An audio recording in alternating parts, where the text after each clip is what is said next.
El mismo día de la resurrección de nuestro Señor Jesucristo, iban dos discípulos hacia un pueblito llamado Emaús, todos decepcionados y tristes, decepcionados de Cristo, quien empezó a caminar con ellos, y cuando ellos le comentan lo que pasó con el Mesías, con Cristo, que ya habían pasado 3 días de su muerte y que parecía que todo se había terminado. Entonces ellos, sin descubrirlo todavía, reciben de él una lección. Les explica todos los pasajes de la Escritura que se referían a él, que era necesario que el Mesías padeciera todo eso para así poder entrar en su gloria. El pasaje del Evangelio de San Marcos que vamos a escuchar ahora es el centro del Evangelio. Este divide la primera parte y da inicio a la segunda parte del Evangelio escrito por San Marcos, y ahí precisamente es cuando Cristo hace el primero de los anuncios de su pasión. Pero antes los lleva a los poblados de Cesarea de Filipo. Cesarea de Filipo se encuentra al norte de Israel. No hay que confundirla con Cesarea Marítima. Eran llamadas Cesareas en honor al César. Recordemos que los romanos dominaban toda aquella parte y entonces los reyes dependientes del imperio, para halagar al emperador, para halagar al César, pues a ciertas poblaciones les ponían así, Cesarea, en honor a él. Escuchemos. En aquel tiempo Jesús y sus discípulos se dirigieron a los poblados de Cesarea de Filipo. Por el camino les hizo esta pregunta: ¿quién dice la gente que soy yo? Ellos le contestaron: algunos dicen que eres Juan el Bautista, otros que Elías, y otros que alguno de los profetas. Entonces él les preguntó: ¿y ustedes quién dicen que soy yo? Pedro le respondió: tú eres el Mesías. Él les ordenó que no se lo dijeran a nadie. Luego se puso a explicarles que era necesario que el Hijo del Hombre padeciera mucho, que fuera rechazado por los ancianos, los sumos sacerdotes y los escribas, que fuera entregado a la muerte y resucitara al tercer día. Todo esto lo dijo con entera claridad. Entonces Pedro se lo llevó aparte y trataba de disuadirlo.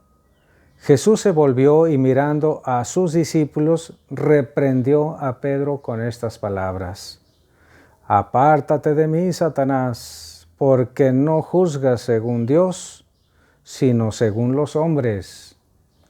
Palabra del Señor. Gloria a ti, Señor Jesús. El centro, pues, del Evangelio según San Marcos, hermanos, es la declaración de San Pedro en relación a la verdadera personalidad de nuestro Señor Jesucristo. Estaban en el extranjero, en una región llena de paganos, y ya sabemos que Cristo aprovechaba salir a esas regiones para descansar un poco, para llevar el Evangelio también a los paganos y sobre todo para instruir de una manera especial a los apóstoles, porque allá sí tenían más tiempo, mientras que en la región de Tiberíades, del lago de Tiberíades, siempre tenían mucha gente que ni tiempo les daban para comer. Allá, en tierra pagana, les hace la pregunta central: ¿quién dice la gente que soy yo? Dicen que eres Juan el Bautista, que eres Elías. San Mateo dice en este pasaje Jeremías o alguno de los profetas. Vean que de Cristo tenían una buena imagen. Lo consideraban un hombre importante, trascendente, fundamental para la fe, pero no llegaban a atinarle. No tenían el conocimiento sobre quién realmente era Él. Era el Mesías. Nada de Juan el Bautista, de Elías, de Jeremías o cualquier otro profeta importante. Es el Mesías. Y entonces les pregunta, mirando a todos, ¿y ustedes quién dicen que soy yo? Y San Pedro, hermanos, en el nombre de todos los apóstoles, se para y le dice, tú eres el Mesías.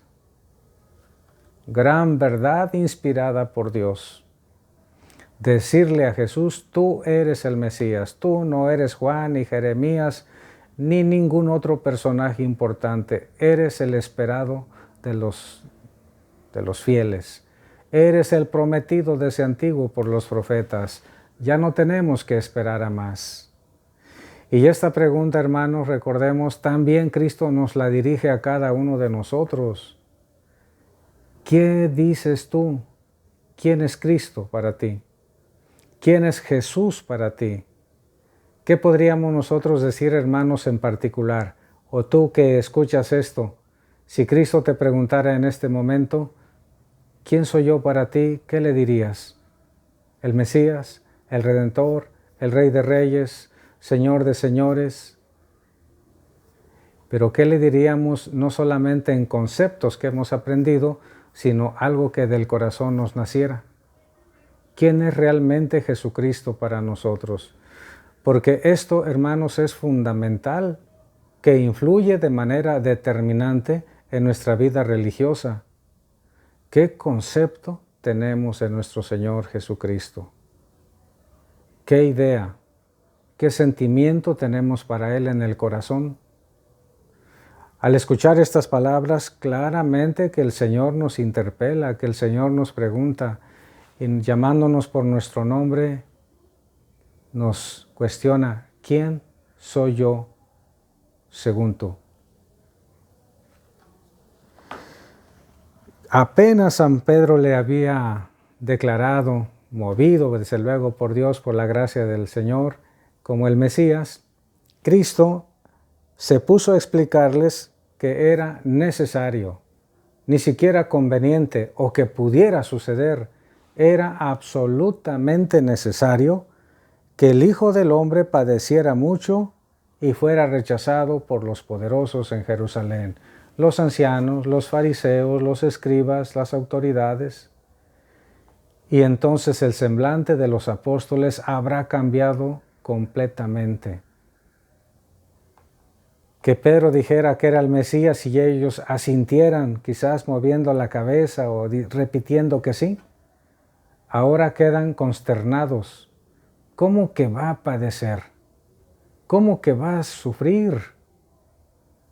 Se habrán estado mirando unos a otros sobre esta novedad inesperada, de lo más inesperado o lo menos esperado por ellos era esta noticia. ¿Cómo que el Mesías, el Hijo de Dios, el que tiene tanto poder hasta para resucitar a los muertos, controlar la naturaleza, expulsar a los demonios y curar todo tipo de enfermedad, va a padecer? Y entonces yo me imagino, hermanos, que en nombre de todos los apóstoles, no solamente a nombre propio, llevó a un lado a nuestro Señor Jesucristo y le empieza a decir, Señor, eso a ti no te puede suceder, por favor, cambia de planes, eso no es posible. ¿Cómo a ti te va a suceder eso? Estas expresiones, hermanos, de San Pedro, las palabras que San Pedro dirigió a Cristo, yo considero que era por el cariño tan grande que sentía por Él, como el resto de los apóstoles. El respeto, la aceptación de que era el Mesías. Él seguramente pensaba que eso era lo que tenía que hacer,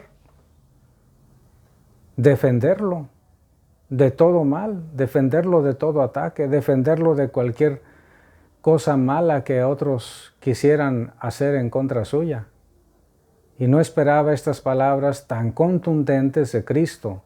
Apártate de mí, Satanás, porque tú no juzgas según Dios, sino según los hombres. Efectivamente, hermanos, en el plan de Dios estaba que el Mesías padeciera la muerte, para redimirnos. ¿Sí?